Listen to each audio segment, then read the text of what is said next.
आज के शो में कर्जों में दबी कौम, ऑरेंज लाइन मंसूबे पर 20 अरब की टैक्स छूट, मशीनरी दरामद पर ड्यूटी में छूट, क्या फैसला हकायक छुपाने की कोशिश? क्या गरीब लोगों को सस्ती ट्रांसपोर्ट नहीं चाहिए? इक्तिसादी राब्ता कमेटी का फैसला, 20 अरब की टैक्स छूट, मईशत पर असरात क्या? लागत 1 अरब 60 करोड़ डॉलर, कमी की हिकमत अमली, क्या पंजाब हुकूमत की नाअहली? ऑरेंज लाइन पर टैक्स छूट जरूरत क्यों पेश आई? लाहौर ऑरेंज लाइन ट्रेन मंसूबा क्या खजाने और आवाम पर बोझ?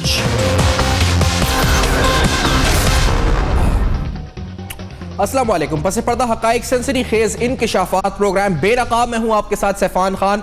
पंजाब का सबसे बड़ा मंसूबा, बल्कि मैं कहूं तो पाकिस्तान का फिल वक्त सबसे बड़ा मंसूबा, 200 अरब से ज्यादा 220 अरब का मंसूबा ऑरेंज लाइन ट्रेन, जिसकी आज हम बात करेंगे। और इस हवाले से एक रीसेंट अपडेट आपके साथ शेयर करते चले, जहां पर इस ट्रेन के कॉस्ट के ऊपर कहा जाता है कि सब्सिडी मिलाकर शायद ये 500 अरब तक पहुंच जाए बनने के बाद।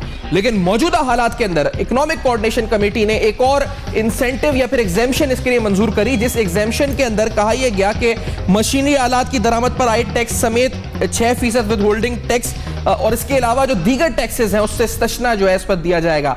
अगर आम लफ्जों में कहा जाए तो एक बड़ा मुस्तशना एग्जेम्पशन जो है प्लान किया गया, ऑरेंज लाइन मेट्रो को एग्जेम्प्ट किया गया तकरीबन 20 अरब रुपए के टैक्सेस से। ये पंजाब हुकूमत का मंसूबा है जिसकी हम बात कर रहे हैं, और कुछ और सीधा डिटेल्स इस इकोनॉमिक कोऑर्डिनेशन कमेटी के फैसले की आपके सामने रखता चलूं, जिनके मुताबिक जिस तरह मैंने कहा कि मशीनरी आलात की दरामद पर आयद टैक्स समेत सिर्फ 6% विद होल्डिंग टैक्स होगा। इसके अलावा कहा गया जी कि इस अहम फैसले हमने किए हैं राब्ता कमेटी, इक्तिसादी राब्ता कमेटी ने, और 20 अरब रुपए की टैक्स छूट मुस्तशना करार दिया है ऑरेंज लाइन मेट्रो को। यह भी कहा है जी कि मंसूबे पर जो सेल्स टैक्स है, कस्टम ड्यूटी टैक्स है, इससे भी इस्तशना जो है इस मंसूबे को दिया जाएगा। मैं आपको ये याद दहानी करा चुका हूं कि हम पाकिस्तान में जब हम होते हैं, हम पर सेल्स टैक्स, इनडायरेक्ट टैक्सेस, हजारों टैक्सेस लगते हैं। खाना खाने पर टैक्स, पानी पीने पर टैक्स, हर चीज पर टैक्स, मोबाइल फोन यूज करने पर टैक्स, कार्ड खरीदने पर टैक्स, लेकिन यहां पर 20 अरब की टैक्स छूट दी जा रही है। फैसला एफबीआर कानूनी रेगुलेटरी अहकामात की रोशनी में किया गया। कहा जा रहा है कि लागत 1 अरब 60 करोड़ डॉलर है, जिसको कम करने के लिए, यानी उसकी लागत को कम जाहिर करने के लिए टैक्स छूट मांगी गई थी, और सूबाई हुकूमत की दरख्वास्त पर वजारत मनसूबाबंदी और तरक्की की जानिब से यह तजावीज जो है वो पेश की गई। टैक्स छूट की इस्पत आज़ादी टैक्स बुक को कहा जाए कि सी पैक में शामिल कर इसके अलावा दीगर मंसूबों को भी शामिल किया जाएगा, जिसके अंदर कराची सर्कुलर रेलवे, कोयटा मास ट्रांजिट और पेशावर मास ट्रांजिट की बात की जा रही है। वो फिलवक्त प्लान्स हैं, अभी हतमी नहीं हुए, लेकिन अगर वो बनेंगे तो उनको भी टैक्स छूट दी जाएगी, ये भी इक़्तिसादी राब्ता कमेटी ने कहा है। मैं आपको कुछ और डिटेल्स आपके सामने रखता चलूं, क्योंकि इस मंसूबे के हवाले से सिर्फ टैक्सेस की बात सामने नहीं आई, इससे पहले कुछ इंपॉर्टेंट डिटेल्स जब पंजाब इंफॉर्मेशन कमीशन से आरटीआई लॉ के तहत मांगी गई और सिविल सोसाइटी ने मांगी, एक बार नहीं 33 बार खत लिखा गया। इसके बावजूद पब्लिक जो इस पर इंफॉर्मेशन कमीशन है पंजाब का, उसने इंफॉर्मेशन में कहा जी कि मामला वफाक का है, हम इंफॉर्मेशन नहीं दे सकते, मामला कोर्ट की तरफ से मना है, इंफॉर्मेशन नहीं दे सकते, मामला क्योंकि सेंसिटिव है हम इंफॉर्मेशन नहीं दे सकते, और कोई इंफॉर्मेशन इस प्रोजेक्ट के फाइनेंशियल डिटेल्स यानी स्पेसिफिकली लोन की डिटेल्स के हवाले से नहीं फराहम की गई।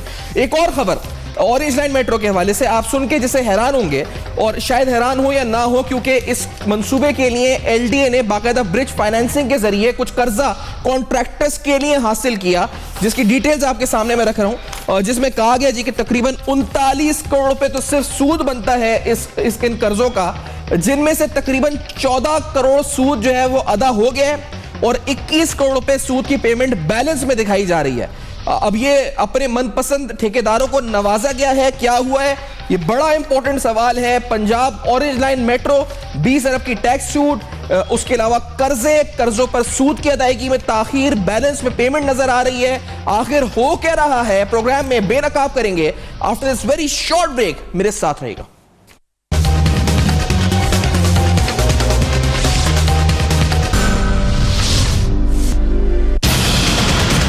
क्या गरीब लोगों को सस्ती ट्रांसपोर्ट नहीं चाहिए। पाकिस्तानी तारीख का ये सबसे बड़ा गैर मुमकिन और बेयकीनी और जिसमें सारी इंफॉर्मेशन छुपाई गई है कि इस प्रोजेक्ट की टोटल कॉस्ट क्या है, इस प्रोजेक्ट के टोटल PC1 कितने हैं, आपने ये इंटरनेशनल टेंडरिंग की और वापस क्यों ली, आपने चाइना के अंदर से 2 लोग क्यों आपने सिलेक्ट किए, ये CPEC का हिस्सा है या नहीं है, और उसके अलावा जो आपने लोकल कॉन्ट्रैक्ट आपने दिए हैं क्या ये आपने पेपर रूल्स को फॉलो करते दिए हुए हैं। Welcome back. आप देख रहे हैं बेनकाब। आज बेनकाब कर रहे हैं कुछ और अहम इंकशाफात ऑरेंज मेट्रो के हवाले से, ऑरेंज लाइन मेट्रो के हवाले से 20 अरब की टैक्स छूट, टैक्स एग्जेम्पशन, उसके साथ साथ कहा जा रहा है कराची सर्कुलर रेलवे, कोयटा मास ट्रांजिट, पेशावर मास ट्रांजिट, और ये वो डिटेल्स हैं जो लोन की डिटेल्स हैं जिसके अंदर सूद की अदायगी ताहाल बाकी है, बैलेंस में शो हो रही है। ये ब्रिज फाइनेंसिंग के जरिए बैंक से कॉन्ट्रैक्टर्स को LDA ने कर्जा दिलवाया, LDA कॉन्ट्रैक्टर्स को कर्जा दिलवाया गया है। मेरे साथ प्रोग्राम मौजूद है जनाब अजहर सिद्दीक एडवोकेट साहब। आप वो शख्सियत है जिन्होंने इस केस को बड़ा डीपली क्लोजली फॉलो किया है, खतूत लिखे पंजाब हुकूमत को कई बार, जिसका जवाब जो मिला वो भी इनसे पूछेंगे दोबारा। और मेरे साथ जनाब डॉक्टर इकरामुल हक साहब, सीनियर टैक्स एक्सपर्ट है, इंटरनेशनल टैक्स एक्सपर्ट है, माशी तज्ज़ निगार हैं। दोनों का बहुत बहुत शुक्रिया मोहतरम शख्सियात का जिन्होंने प्रोग्राम में ज्वाइन किया। मैं अजहर सिद्दीक साहब आपकी तरफ पहले आते हुए, मैंने वो खतूत भी दिखा दिए प्रोग्राम में जो आप लिखते रहे इस पर पंजाब इंफॉर्मेशन कमीशन को और दीगर, और पहले भी आपसे बात की थी इस बारे में। सर ये आपसे बात आपने कहा था 250 अरब का अभी है, 12 अरब रुपए सब्सिडी के हिसाब से ये 250 या 500 अरब तक का पहुंच जाएगा, 250 और मिला के। अब ये 20 अरब रुपए की एक और एग्जेम्पशन आ गई है इसमें। सर अब क्या आपकी कॉस्ट कैलकुलेशन है अजहर सिद्दीक साहब इस प्रोजेक्ट के बारे में? मेट्रो ट्रेन कितने अरब रुपए की पाकिस्तान को पड़ेगी ये?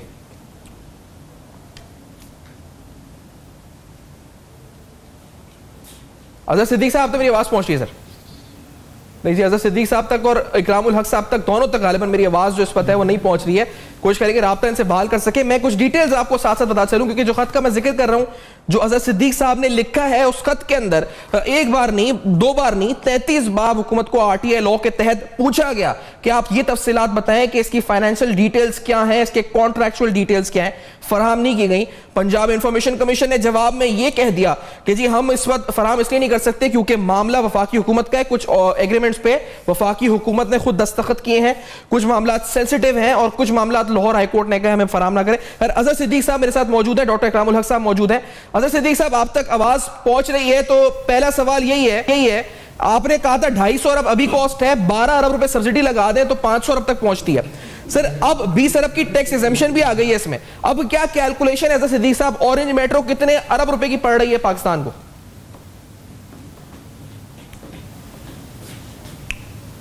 जी अजहर सिद्दीक साहब तक अभी भी हमारी आवाज, अजहर सिद्दीक साहब आप तक मेरी आवाज पहुंच रही है?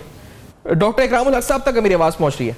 नहीं जी, इस वक्त दोनों से राब्ता हमारा इस वक्त बहाल नहीं हो पा रहा। हम इस वक्त साथ साथ, क्योंकि इस प्रोजेक्ट की सेंसिटिविटी भी बड़ी इंपॉर्टेंट है, जब तक हमारा राब्ता बहाल होता है इन दोनों पैनलिस्ट से, और जो खत इन्होंने लिखे हैं उस खत का जवाब अब तक नहीं मिला है, जो कि बड़ा इंपॉर्टेंट सवाल है। और उसके साथ साथ हमने ये भी देखा है जी कि इस प्रोजेक्ट का PC1 जो अभी आपको दिखाएंगे भी, ये एक PC1 नहीं है। कहा जाता है जी PC1 भी कई मंजूर हो चुके हैं, एक PC1 मंजूर नहीं, एक बार नहीं हुआ है। 9 PC1 कोई कहता है, कोई कहता है 10 PC1 है। मंसूबा चौधरी परवेज इलाही साहब के दौर में शुरू हुआ था। चौधरी परवेज इलाही साहब से मेरी पिछले हफ्ते ही मुलाकात हुई, जिस प्रोग्राम में उन्होंने मुझे कहा कि उन्होंने जब मंसूबा शुरू किया था तो सॉफ्ट लोन्स पर उन्होंने जो है मंसूबे का आगाज किया था।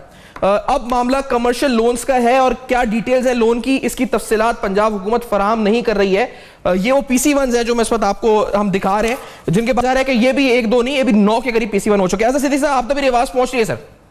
जो ब्राउन, अजहर सिद्दीक साहब आप सुन सकते हैं? नहीं जी, हमारा राब्ता शायद अभी बहाल ही हो। हम एक ब्रेक ले लेते हैं, जब तक हम ब्रेक के बाद जब तक राब्ता बहाल करते हैं और ये भी जानते हैं कि आखिरकार इन खतूत के जवाब में जवाब क्यों नहीं आया और क्या है जिसको छुपाया जा रहा है, और प्रोजेक्ट की कॉस्ट अब कितनी बन चुकी है। मेगा प्रोजेक्ट पंजाब हुकूमत का आज बेनकाब होगा, हमारे साथ रहेगा।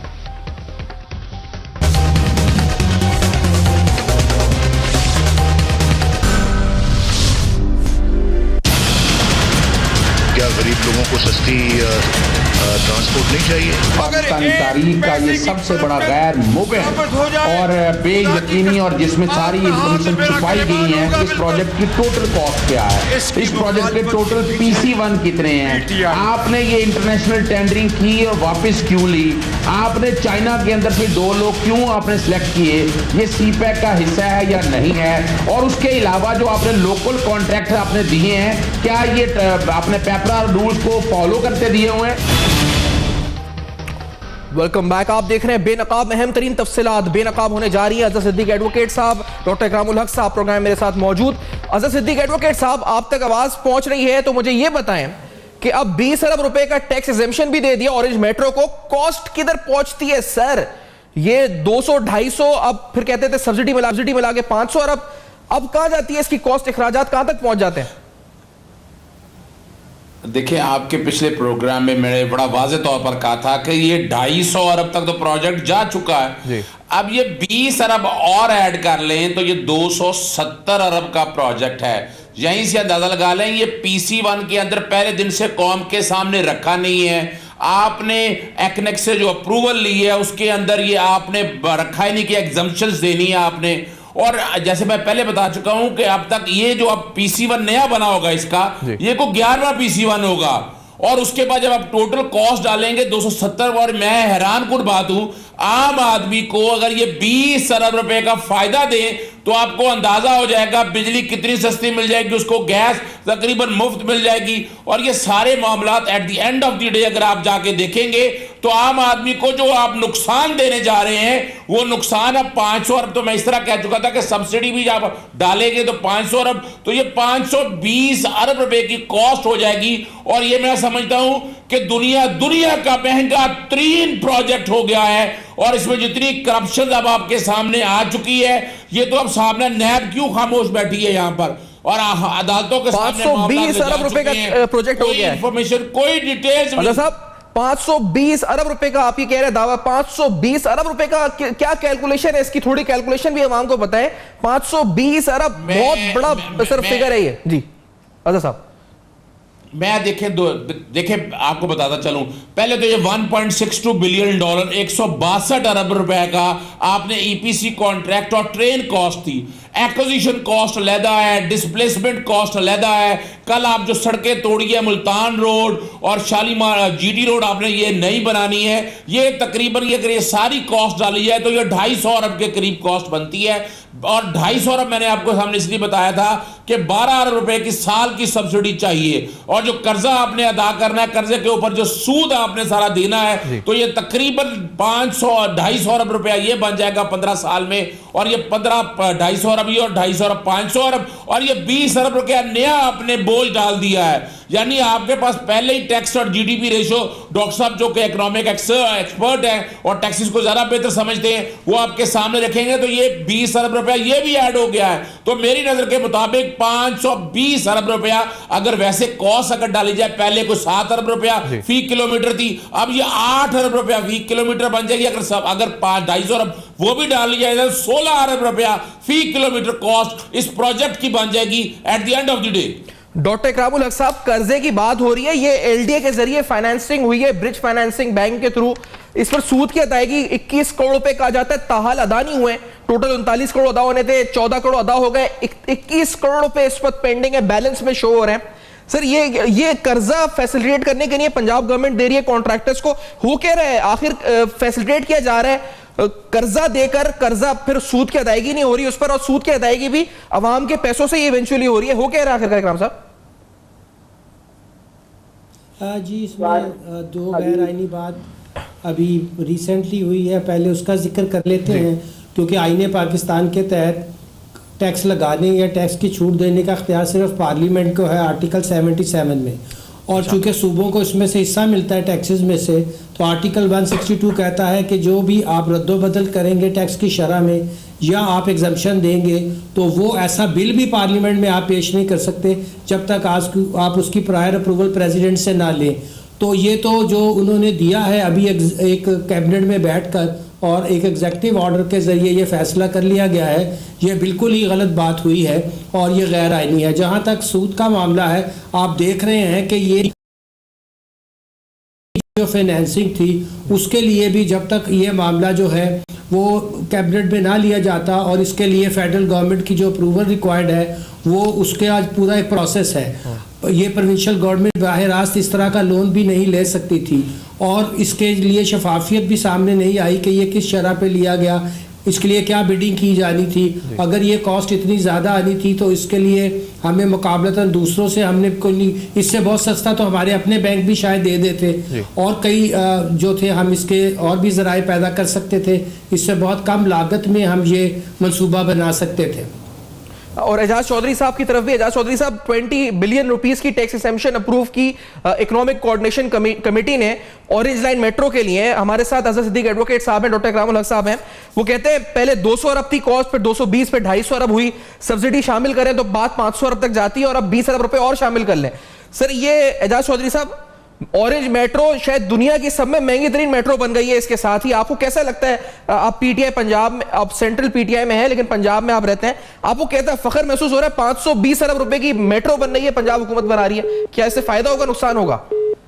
चौधरी साहब की लाइन ड्रॉप हुई है, इकरामुल हक साहब, सर मुझे बताएं ये जो 20 बिलियन की एग्जाम्पशन है ये तो कराची सर्कुलर रेलवे, कोयटा मास ट्रांजिट और पेशावर मास ट्रांजिट को भी कहा जा रहा है दी जा रही है, तो इसमें गैर आईनी है तो ये तमाम सूबों को दी जा रही है जो बाज़ार इसी ने फैसला किया। जी देखिए, आप सूबों को दें या जो उसका एक प्रोसेस है जो हमारे आईने पाकिस्तान में, उसको तो आप बाईपास नहीं कर सकते। अगर ये पॉलिसी लेवल पर फैसला कर भी लिया गया है कि ऐसे मंसूबों में हमें टैक्स नहीं लेना है तो कम से कम उसके लिए आप ये तो करेंगे ना कि जैसे इसका एक आइन में तरीका दर्ज है उसको आप फॉलो करें। ये तो नहीं कि आप उसको बाईपास करके इस तरह की काम करेंगे। तो ये बड़ी काबिल गौर बात है कि एक तरफ तो हमारे टैक्सेस जो हैं उसकी ग्रोथ नीचे जा रही है, लोगों को जो है फंडामेंटल्स उनके राइट्स के लिए और उनकी ज़रूरियात के लिए गवर्नमेंट कहती है हमारे पास पैसा नहीं है, और दूसरी तरफ इस तरह के प्रोजेक्ट्स के अंदर हम टैक्स एग्जम्पशंस इन बिल्ड कर रहे हैं। एजाज चौधरी साहब जो है वो क्या फायदा होगा? एजाज चौधरी साहब तक आवाज पहुंच रही है। एजाज चौधरी साहब आप सुन सकते हैं हमें? जी जी बिल्कुल जी एजाज चौधरी साहब, आपको क्या सर, पंजाब मेट्रो 20 अरब की टैक्स एग्जम्पशन भी आ गई है, 200-250 अरब तक तो कहा जाता है कॉस्ट पहुंच चुकी थी, अब 20 अरब का आप टैक्स एग्जम्पशन भी डाल लें। सर ये दुनिया की महंगी तरीन मेट्रो बन गई है, हमारे पैनलिस्ट कह रहे हैं। आपको कैसा लगता है पंजाब में दुनिया की महंगी तरीन मेट्रो बन रही है, क्या आपको महसूस होता है सुन के एजाज चौधरी साहब? जी देखिए, मैं आपसे अर्ज करता हूं, जो महंगी तरीन मेट्रो ये बना चुके हैं उसको हजम भी कर चुके हैं। असल में जो कुछ पंजाब के अंदर इस हवाले से हो रहा है, जो तरजीहात हैं, प्रायोरिटीज हैं हुकूमत की, वो बहुत ही गलत हैं। और वो सिर्फ ये है कि उन्होंने फोकस किया हुआ है लाहौर में। आपको अंदाजा होगा कि 55% बजट जो है वो सिर्फ लाहौर के लिए है और बाकी 45% जो है वो पूरे पंजाब के बाकी 36 अजला के लिए है। तो चुनाचे उनके प्रायोरिटीज का मसला है। ये प्रायोरिटीज क्यों है उनकी? उसमें एक चीज तो बिल्कुल वाजे है कि वो कुछ ऑप्टिक्स, कुछ ऐसी तस्वीरें, तकरीरें कर देना चाहते हैं जो उनके दिल को भाती हैं और वो समझते हैं कि हम बहुत अच्छा खिताब कर सकते हैं और हमारी शक्ल बहुत अच्छी है और वो प्रोजेक्ट के ऊपर उन्हें ज्यादा आसानी से। दूसरी वजह करप्शन है कि इसके अंदर आपको कमीशन भी मिलते हैं, इसमें यानी दौलत कमाने के रास्ते भी मिलते हैं, लेकिन इसका कोई ताल्लुक आम आदमी की जिंदगी से नहीं है। बहुत ही महदूद चंद फीसद लोग इससे इस्तेफादा कर सकेंगे। और जो प्रायोरिटी एक फलाई ममलिकत के अंदर होती है वो तो तालीम को और इलाज मुआवजे को होती है। उस पहलू से अगर आप देखेंगे तो यहाँ पंजाब के अंदर तो आपको ये सुन के हैरत होगी कि कोई 6000 स्कूल पिछले 3.5 बरस के अंदर वो प्राइवेट सेक्टर को और फाउंडेशन को दे दिए गए हैं। इसी तरह जो अस्पतालों की कैफियत है वो तो रोजमर्रा आप सुनते हैं कि जनाब यहाँ पर एक गुज़श्ता दिनों एक खातून के हवाले से बहुत ज्यादा बात चली, जोरा बीबी, वो 4 अस्पतालों में होके गई और फिर बिल आखिर वो ठंडे फर्श के ऊपर उसने अपनी जाने आफरीन को सुपुर्द कर दी। ये बात आपके नोटिस में मैंने दोहराई इसलिए है कि आज वजीर आला पंजाब में ने एक तकरीर के दौरान इसमें इस वाक़े को उन्होंने जिक्र किया और यही कहा जो मैं कह रहा हूँ कि गरीब औरत थी, उसे 4 अस्पतालों में किसी ने नहीं पूछा। किसी वजीर आजम और किसी वजीर आला की बेटी होती तो उसके साथ ये हो जाता। मसला ये वो तकरीर करते हैं इसीलिए उन्हें स्पीड शरीफ अब कहना शुरू हो गए हैं लोग पंजाब में कि उनकी आनी है जानी है और स्पीड देखें, जो असल फोकस है वो उनका नहीं है। ये प्रोजेक्ट जो आप बता रहे हैं ट्रेन का, ये ट्रेन का एक ऐसा लायानी प्रोजेक्ट वो बना रहे हैं जिसके ऊपर चौधरी साहब मैं माजरत हूं, लेकिन मैं आपसे एक चीज पूछना चाह रहा हूं यहां पर आपको काटते हुए। जिस सूबे के अंदर ट्रेन बन रही है, 220 अरब रुपए की ट्रेन बन रही है, 20 अरब की टैक्स एग्जेम्पशन दी जा रही है, उधर फर्श पर पड़े पड़े ठंडी फर्श पर एक खातून इस वक्त अपनी जान दे देती है। सर ये यकीन में ये किस तरह लोग, अगर आलमी बरादरी सुनती है इस बात को, कोई दुनिया में मिसाल दी जाए, सुनी जाए कि यार एक शहर में ट्रेन बन रही है 250 अरब रुपए की और उसी शहर में लोग अस्पतालों पर जमीनों पर मर रहे हैं। सर ये सुनने में कैसी लगती है आपको? ये कितना कॉन्ट्रडिक्टरी स्टेटमेंट लगती है? सुनने हजम होती है बात? सुनने में क्या लग रही है? ये क्या हुआ है? जी देखिए, ये बड़ी अलमनाक कहानी है। एक तरफ इनका रिटोरिक और इनकी खिताब है और दूसरी तरफ अमलन सूरत हाल जो आपने बयान की है अस्पतालों की ऐसी है कि यहाँ पर एक बच्चे के जो जरूरी उसके इलाज और ऑपरेशन है उसके लिए 2 माह से 2 साल तक का वक्त देते हैं। यानी हमारे पास ना हॉस्पिटल जितने हैं ना बेड जितने हैं, यानी नागुफ्तबे हालत है पंजाब के अंदर। सिर्फ ऐलान कर रहे हैं पिछले 6 माह से कि जनाब 50 अस्पताल हम बनाने जा रहे हैं। वो 50 अस्पताल कब बनेंगे? ये जो आपने 220 नहीं है 270 अरब रुपया इसके ऊपर लग गया है। और मैं आपको एक और बताऊं जो सबसे ज्यादा तकलीफदेह बात है, किसी को पता नहीं है कि ये पैसा कहां से आया है, किन शराइत के ऊपर लिया गया है। कर्ज अगर लिया गया है तो उसकी किस शराइत सूद पे और किन शराइत पे लिया गया है। लाहौर हाई कोर्ट में किसी ने इसको चैलेंज किया, वहां पर जाके हुकूमत पंजाब ने ये जवाब दिया कि जनाब ये स्टेट सीक्रेट है। मुझे ये बताइए, ना पार्लियामेंट के अंदर उसको कोई बताए, ना हाई कोर्ट के अंदर उसका कोई जवाब दे। इन हुक्मरानों को कोई पूछने वाला है इस दुनिया के अंदर? अच्छा, मैं कहता हूं साहब आपको यहां पे रोकता हुआ, अजहर सिद्दीक साहब जिन्होंने पंजाब इंफॉर्मेशन कमीशन को खत लिखे, इसको चैलेंज किया कोर्ट में, वो साथ है प्रोग्राम में मेरे साथ मौजूद। अजहर सिद्दीक एडवोकेट साहब, सर ये खतूत आपने जो लिखे पंजाब इंफॉर्मेशन कमीशन को, मैंने पहले पूछा था आपसे, लेकिन सर ये सारे खतूत इनका कोई जवाब नहीं मिला और ये बड़ा एक कौमी राज बन चुका है कि आखिर कितने कर्ज पर ये लिया गया। ये तो एक कौमी राज बन चुका है, नेशनल सीक्रेट बन गया है। सर ये क्या होगा इस कौमी राज का?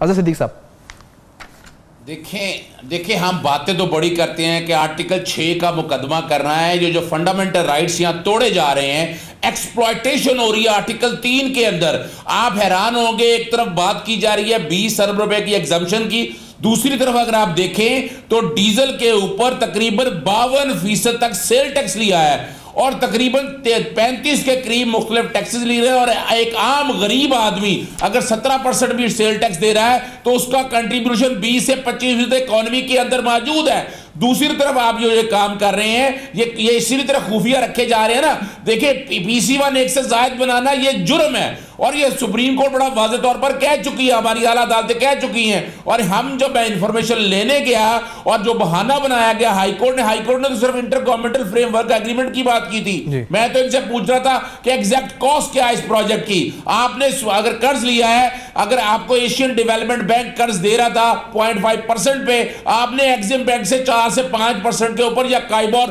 प्लस 2% या 3% पे ये लोन लिया है, ये आपका कितना सूद देंगे वो भी नहीं बताया गया। और ना आपने ईपीसी कॉन्ट्रैक्ट हवाले देने के हवाले से जो टेंडरिंग प्रोसेस है वो बताया।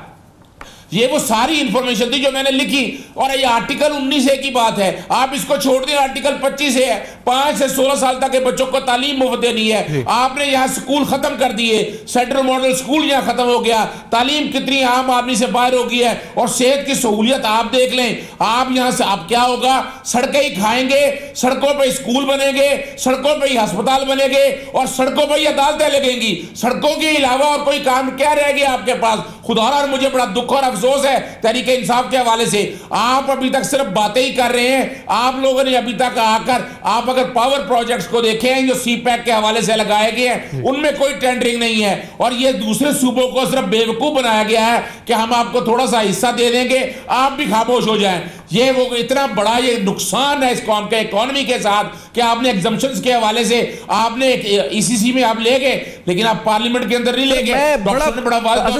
ये तो आप अभी हम कह रहे हैं 20 अरब की टैक्स बात की है, बड़ा हम कह रहे हैं ये टैक्स एग्जम्पशन के बारे में, लेकिन सर ये हम भूल गए कि 1 मई को ये पेश हुआ था जब गया था प्लानिंग कमीशन के पास, और 13 मई को ये मंसूबा मंजूर हो गया था। 165 अरब का मंसूबा रिकॉर्ड मुद्दत 13 दिन के अंदर प्लानिंग कमीशन ने मंजूर करके भेज दिया एक्निक को, एक्निक ने अप्रूव कर दिया। सर ये भी तो एक हिस्ट्री रिकॉर्ड बना था ऑरेंज लाइन के हवाले से जो पंजाब हुकूमत ने बनाया था। अजहर सिद्दीक साहब देखिए, बुनियादी तौर पर मैं यही बताता चलूं, सुप्रीम कोर्ट का एक हालिया फैसला आया है जिसमें कहा गया था, जनाब चीफ जस्टिस साकिब निसार साहब ने फैसला वो दिया था कि वजीर आजम की कोई हैसियत नहीं है, काबीना के अंदर पहले रखना है, डेलिब्रेशन होनी है, और दूसरा देखें ये जो आप पैसे सारे लगा रहे हैं, आपका बजट है, बजट आपने पेश करना है, फाइनेंस बिल का आपने हिस्सा नहीं रखा, आपने इतना बड़ा प्रोजेक्ट आपने असेंबली से अप्रूव ही नहीं कराया, और कल सप्लीमेंट्री ग्रांट दे दे के आप एंड में जाके कहेंगे हमारी अपोजिशन भी इस मामले को देखती है कि पहले दिन से ये मामला उठाएं आप। क्या आपने इसमें बजट के हवाले से अप्रूवल्स लिए हैं? अप्रूवल्स कोई नहीं मौजूद है, और देखिए कौम के सामने असल हकायक को लाए नहीं जा रहे। इतना बड़ा ये जुर्म है, और ये मेरी नजर में तो मुताबिक ये हमारी अपोजिशन को ये मामला भी सड़कों पे लाना चाहिए। पनामा लीक्स अपनी जगह है, लेकिन ये जो इशू जो कौम के साथ रेप हो रहा है, कौम के साथ ज्यादती हो रही है, साफ पीने का पानी नहीं, तालीम नहीं है, सेहत नहीं है, और आप तकरीबन 250 कितने लोगों के लिए, ये सुन लीजिएगा, सिर्फ 2 लाख लोगों के लिए आपने पूरे सूबे का बजट जिसमें सेहत, तालीम, कब्रिस्तान, सारा पैसा आपने इधर डाइवर्ट कर दिया, और आप ब्रिज फाइनेंसिंग के जरिए जो सूद दे रहे हैं, ये सारे पैसे कौन पूछेगा? और आप अगर मैं लिख रहा हूं इंफॉर्मेशन मांगने के लिए मांग रहा हूं तो मुझे इंफॉर्मेशन नहीं मिल रही। मैंने इसीलिए आर्टिकल 19A को सामने रखते इस कानून को भी चैलेंज कर दिया है। खुदारा इस मुल्क के अंदर जिस तरह ये चल रहा है, ये इससे बड़ी करप्शन कोई है कि आप ट्रांसपेरेंसी मेंटेन नहीं रख रहे। अच्छा, मैं ये आपने जो टैक्सेस की बात की है ना, मैं इकरामुल हक साहब आपकी टैक्स एक्सपर्ट है सीनियर, सर मुझे ये टैक्सेस के हवाले से रेशो बताएं, क्योंकि 20 बिलियन की टैक्स एग्जम्पशन का मतलब क्या है, और पाकिस्तान में जो इनडायरेक्ट टैक्सेस का रेशो है उसको मवाजना करते हुए एक आम आदमी जो टैक्सेस देता है, वो किसी भी अशिया को खरीदता हो, कंज्यूम करता हो, सेल्स टैक्स की मद में देता हो, किसी और टैक्स की मद में देता हो, सर 20 बिलियन की एग्जेम्पशन आप सुन के आपको कैसा लगता है? आप जो पाकिस्तान का टैक्स एनवायरनमेंट को देखते हैं, क्लोजली फॉलो करते हैं, इकरामुल हक साहब। जी देखें, पाकिस्तान के अंदर इस कदर ज़्यादा इंडायरेक्ट टैक्सेस हैं कि उन्होंने इनकम टैक्स के भी एक बड़े हिस्से को इंडायरेक्ट टैक्स बना रखा है। जैसे इंपोर्ट स्टेट के ऊपर कमर्शियल इंपोर्टर से जो टैक्स लिया जाता है इनकम टैक्स के नाम पे, वो आगे पास ऑन कर देता है, कॉन्ट्रैक्टर अपना टैक्स पास ऑन कर देता है। आप देख रहे हैं कि पेट्रोल के ऊपर जो टैक्स की शरह है वो हमारे स्टैंडर्ड शरह से कई गुना ज़्यादा है। इस लिहाज से हम क्या कर रहे हैं कि एक तरफ हमारा टैक्स का निज़ाम जो है वो गरीब लोगों को कुचल रहा है, दूसरी तरफ उन टैक्सों के बदले में उनको बुनियादी ज़रूरियात और सहूलियात जो रियासत का देना फ़र्ज़ है वो भी नहीं मिल रही। और तीसरा नुकसान देखें कि चूँकि ये इस तरह के लल्ले तलल्ले करके और इस तरह के वाहियात प्रोजेक्ट बनाकर जिनकी कोई सेंस नहीं है, और तरह पैसा ज़ाया करके हम और कर्जा जाद में फंसते चले जा रहे हैं, कोई एक मकसद भी पूरा नहीं हो रहा। और दूसरी तरफ रियासत के अंदर आप देखें आज इवन डेवलपमेंट का ये आलम है कि आप एक शहर को चूज़ करके वहाँ सारा पैसा गर्क कर रहे हैं, और दूर दराज लोगों के पास ना बिजली है, ना पानी है, ना पीने का साफ़ पानी, ना उनके पास किसी किस्म की ज़िंदगी की बुनियादी वो सब स्टैंडर्ड बल्कि सब ह्यूमन लेवल के ऊपर वो ज़िंदा है। मेल्ट न्यूट्रिशन देखें पाकिस्तान क्या, आप ह्यूमन इंडेक्स देखें, हम 148वें नंबर पे हैं 154 मुल्कों में, और हमारी क्या हालात हो गए हैं। और यहाँ ये बैठे हुए जो हमारे हुक्मरान हैं सोच नहीं रहे कि वो आने वाले मुस्तकबिल में हमारी आने वाली नस्लों के साथ कितना बड़ा जुल्म कर रहे हैं। और फिर उसके ऊपर अभी अजहर सिद्दीक साहब ने बहुत बेहतरीन और उम्दा बात की कि जब तक पॉलिटिकल पार्टीज ऑपोजिशन जो है वो लोगों को मोबिलाइज करके सड़कों पर नहीं लाएगी, ये कोई सबक नहीं सीखेंगे, क्योंकि ये बुनियादी तौर पे लोगों के रोल बैक कर लेना चाहिए। हकूक का मसला है। स्पेसिफिकली अगर पूछूं, क्या इस प्रोजेक्ट को शहबाज शरीफ साहब को रोल बैक कर लेना चाहिए, जो अब हो नहीं सकता? बाज़ाहिर तो इतना मुझे जो नहीं लगता। क्या होना क्या चाहिए? मतलब अब तो आपके सामने सब कुछ आ चुका है, इन्वेस्टमेंट आपने जो पैसा लगाना था वो आ चुका है, सब्सिडी उस पर आपको कैलकुलेट करके बता रहे हैं, 20-20 अरब की टैक्स एग्जेम्पशंस आप हासिल कर रहे हैं। अब हो क्या सकता है इसका इकरामुल हक साहब? कहां पे पंजाब हुकूमत इसको स्टॉप कर सकती है कहीं जाके? ये अब गाड़ी हाथ से निकल चुकी है, अब ब्रेक फेल हो चुके हैं, ब्रेक नहीं लग सकते इसके। जी देखिए, प्रोजेक्ट के बारे में अगर आपने कंप्लीट करना है या नहीं करना, बाहर कैफ ये तो अब इसके ऊपर क्या कहा जा सकता है, आप इलीगैलिटीज़ करके, इन्वायरमेंटल डिज़ास्टर क्रिएट करके, और इसका अंदर बहुत से और भी टेक्निकल फ्लॉ हैं जिसकी वजह से ना इसकी पिलर की जो है वो स्पेसिफिकेशन पूरी हुई है, बहुत सी इनकी अपनी इनएफिशिएंसी, नालायकी और करप्शन है जिसको ये आप कोर्ट के ऊपर डाल रहे हैं कि जी कोर्ट का फैसला आ रहा है इसलिए हम इसको आगे नहीं चला रहे। अभी ये बातें तो सामने ही नहीं आई कि इसके अंदर अभी तक जो है वो मैसिव इनएफिशिएंसी, करप्शन की वजह से ये पूरा प्रोजेक्ट ही जो है एक तबाही के दहाने पे है। और अगर ये चलता भी है तो ये पता नहीं हमारे लिए कितना एनवायरमेंटल डिज़ास्टर और एक जो है किसी वक्त भी एक कोलैप्स की सिचुएशन इख्तियार कर सकता है। इसकी कौन इंडिपेंडेंट इंक्वायरी करेगा और सर्टिफिकेशन करेगा कि ये एक सही स्टैंडर्ड के ऊपर बना भी है या नहीं बना। बहुत शुक्रिया इकरामुल हक साहब, बहुत शुक्रिया अज़हर सिद्दीक, एडवोकेट साहब, एजाज चौधरी साहब प्रोग्राम में ज्वाइन किया। आज बात करी ऑरेंज मेट्रो पर, कुछ और हकायक आपके सामने रखे। मकसद सिर्फ ये था कि हम सवाल उठा सके, आखिरकार इतने अरबों रुपए की टैक्स एग्जम्पशन एक प्रोजेक्ट को दी जा रही है, आपका फायदा उससे होगा, आवाम का फायदा उससे होगा या नहीं होगा?